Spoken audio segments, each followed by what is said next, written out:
Noodles ছোট থেকে বড় সকলের ভীষণ পছন্দের। আজকে আমি খুব সহজেই এই নুডলসটা রান্না করব, যেটা কিনা একদম সবাই খুব সহজে রান্না করতে পারবেন। তো চলেন ভিডিওটা শুরু করা যাক। হ্যালো এভরিওয়ান, আসসালামু আলাইকুম। আমি লাবণ্য। তো প্রথমেই একটা কড়াইতে আমি কিছুটা পানি দিয়ে দিলাম, তো কিছুটা লবণও দিয়ে দিয়েছি। এরপর হচ্ছে আমি এখানে নুডলস দিয়ে দিব। আমি এখানে ম্যাগি নুডলস নিয়েছি, আপনারা যে কোনো নুডলসই নিতে পারেন। আমি এখানে 3 প্যাকেট নুডলস নিয়েছি। তো একটু বলক আসার পর আমি একটু তেল দিয়ে দিলাম। এরপর হচ্ছে এই তো আমার নুডলসটা সিদ্ধ হওয়া শেষ। এরপর আমি হচ্ছে একটা ছাঁকনির মাধ্যমে এটা পানিগুলো ঝরিয়ে নিচ্ছি। দেন হচ্ছে আমি আলুগুলো সিদ্ধ করে দিয়েছি। আমি আলু দিয়ে রান্না করব। দেন হচ্ছে আমি মাংস নিয়েছি, গরুর মাংস।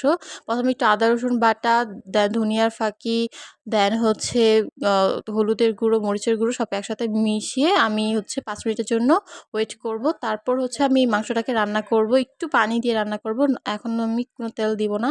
তো পানিটা যতক্ষণ পর্যন্ত না শুকাবে ততক্ষণ পর্যন্ত আমি রান্না করতে থাকবো। এই তো শুকিয়ে গেছে, এখন হচ্ছে আমি নামিয়ে ফেলবো। এরপর হচ্ছে একটা প্যানে আমি হচ্ছে পর্যাপ্ত পরিমাণ তেল দিয়ে দিব, কারণ এই তেলে হচ্ছে আমি মাংসগুলো ভাজবো। ভালো করে মাংসগুলো ভাজতে হবে। এই তো আমার মাংস ভাজা শেষ। আর কি ভাবছেন এই তেলগুলো ফেলে দেবো? একদমই ফেলবো না। এই তেলগুলো দিয়ে আছে আমি নুডলস রান্না করব। তো এই তেলগুলো ঢেলে নিলাম। এরপর হচ্ছে এই তেলে কিছুটা চিংড়ি মাছ দিয়ে দিব। আর এরপর হচ্ছে আমি পেঁয়াজ, মরিচ এগুলো কুচি করে কেটে রাখা ছিল, এইগুলো হচ্ছে আমি সুন্দর করে ভেজে নিব প্রথমেই। এরপর আদা রসুন দিয়ে আমি ভালোভাবে নাড়াচাড়া করে নিব। মরিচের গুঁড়ো, লবণ, এই ধনিয়ার গুঁড়ো এইগুলো দিয়ে ভালোভাবে মশলাটাকে আমি ভেজে নিব, নয়তো হচ্ছে একটা মশলার স্মেল আসবে। এরপর হচ্ছে আমি সিদ্ধ করা আলুগুলো দিয়ে দিব, দিয়ে ভালোভাবে নাড়াচাড়া করে নিব। এরপর হচ্ছে আমি একটা ম্যাগি নুডলসের মশলা দিয়ে দিব, এতে করে ভালো একটা ফ্লেভার আসে। এরপর কিছুক্ষণ নাড়াচাড়া করে নিব। দেন আমি একটা ডিম দিয়ে দিব। এখানে আপনারা 2-3টা ডিমও ইউজ করতে পারেন। আমি একটা ডিম দিয়েই হচ্ছে রান্না করব। তো ডিমটা ভালো করে হচ্ছে সব মশলার সাথে একসাথে মিশিয়ে ফেলতে হবে। তারপর হচ্ছে ভেজে রাখা সেই চিংড়ি মাছ আর হচ্ছে গরুর মাংসগুলোও হচ্ছে এখানে মিশিয়ে ফেলবো। তো সবকিছু একসাথে মিশিয়ে ফেলার পর আমি হচ্ছে আগে থেকে যে সিদ্ধ করে রেখেছিলাম নুডলসগুলো, সেগুলো এখন দিয়ে দিব।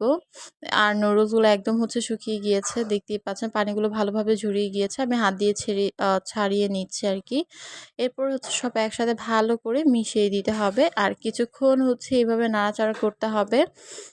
এই তো কিছুক্ষণ নাড়াচাড়া করার পর আমি এখানে মশলাগুলো দিয়ে দিচ্ছি। আমি 3 প্যাকেট নুডলস নিয়েছি, এর জন্য আমি 3টা আমি হচ্ছে ম্যাগি নুডলসের মশলা ইউজ করছি।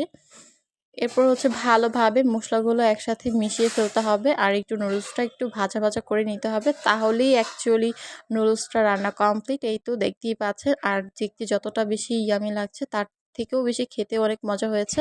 তো আমার ভিডিওটা সবার কেমন লাগলো সবাই কমেন্টস করে জানাবেন। সবাই ভালো থাকবেন, সুস্থ থাকবেন। আল্লাহ হাফিজ।